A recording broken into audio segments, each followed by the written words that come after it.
नमस्कार सर। नमस्कार। पता चला है देवी अहिल्या विश्वविद्यालय इंदौर में जनजातीय अध्ययन एवं विकास केंद्र की स्थापना हुई है।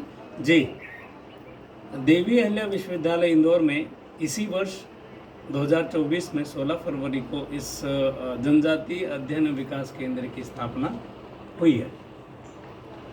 और इस जनजातीय अध्ययन विकास केंद्र की स्थापना के पीछे बहुत बड़ा कारण यह है कि भारतवर्ष में कुल जनसंख्या की दृष्टिकोण से देखते हैं तो लगभग 11 करोड़ जनसंख्या जनजातीय समुदाय की है, जो कि कुल जनसंख्या का 8.6% जनसंख्या जनजातीय समुदाय की है। और जनजातियों की संख्या को अगर हम देखते हैं तो लगभग 550 जनजातियां भारत में निवास करती है। लेकिन हम लिटरेचर या साहित्य की दृष्टिकोण से देखते हैं तो अभी भी आज स्वतंत्रता के बाद इतने साल हो गए हैं, लेकिन इनके संबंध में ऑथेंटिक इतिहास या हम उनके लिटरेचर के बारे में बात करते हैं तो वो अभी भी उपलब्ध नहीं है, जो कि एक दुखद बात है।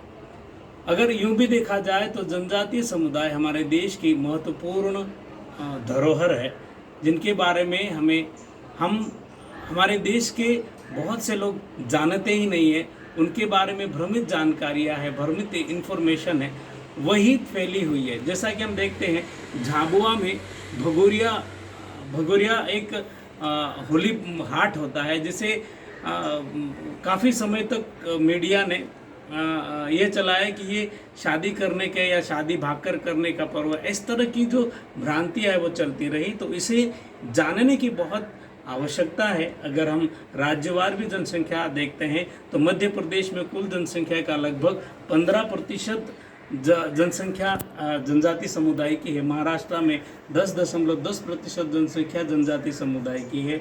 उड़ीसा में 9.20, राजस्थान में 8.90, गुजरात में 8.60, झारखंड में 8.30 और छत्तीसगढ़ में 7.50% जनजातीय समुदाय की है। तो इस पे अध्ययन करने की बहुत आवश्यकता है। इस हेतु मध्य प्रदेश के महामहिम राज्यपाल श्री मंगूभाई पटेल जी की गरिमामयी उपस्थिति में देवी अहिल्या विश्वविद्यालय में 16 फरवरी 2024 को इस केंद्र की स्थापना हुई है। क्या इस केंद्र में कोई पाठ्यक्रम कोर्स भी संचालित होगा? जी, देवी अहिल्या विश्वविद्यालय या जनजातीय अध्ययन विकास केंद्र के बैनर तले इस शैक्षणिक सत्र में एमए जनजातीय अध्ययन एवं अगले शैक्षणिक सत्र में 2 डिप्लोमा पाठ्यक्रम, 2 वैल्यू एडेड पाठ्यक्रम और एक फाउंडेशन कोर्स शुरू करने जा रहा है।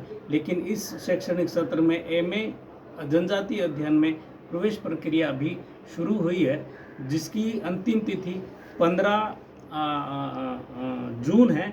और 22 तारीख को जिन भी बच्चों ने प्रवेश हेतु आवेदन प्रस्तुत किए हैं ऑनलाइन माध्यम से, देवी अहिल्या विश्वविद्यालय के नॉन सीईटी हेड में बच्चा अगर क्लिक करेगा तो वहाँ उसे दो ऑप्शन मिलेंगे। एक में पूरे कोर्स की जानकारी मिलेगी और दूसरे में रजिस्ट्रेशन लिंक है। वो रजिस्ट्रेशन लिंक पर क्लिक करके अपनी प्रवेश आवेदन प्रस्तुत कर सकते हैं। और ये जो बच्चे आवेदन करेंगे उनकी 22 जून को काउंसलिंग रखी गई है विश्वविद्यालय में प्रवेश की। आगे इन विद्यार्थियों का क्या भविष्य होगा? जी, ये जब हम कोर्स शुरू कर रहे थे तभी हमें लग रहा था कि महत्वपूर्ण देवी अहिल्या विश्वविद्यालय पूरे राज्य में एक माना हुआ विश्वविद्यालय, राज्य ही नहीं पूरे देश दुनिया में देवी अहिल्या विश्वविद्यालय का अपना स्थान है, नाम है। तो उस विश्वविद्यालय में जो बच्चा प्रवेश लेगा किसी पाठ्यक्रम में, तो उसके भविष्य की चिंता करना विश्वविद्यालय का भी कर्तव्य बनता है।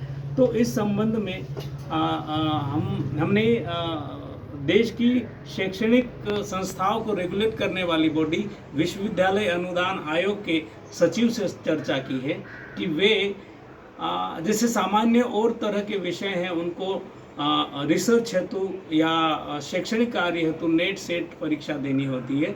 और आजकल विश्वविद्यालय अनुदान आयोग ने भी पीएचडी या शोध कार्य में प्रवेश लेने हेतु नेट जेआरएफ जैसी परीक्षा पास करना अनिवार्य कर दिया है।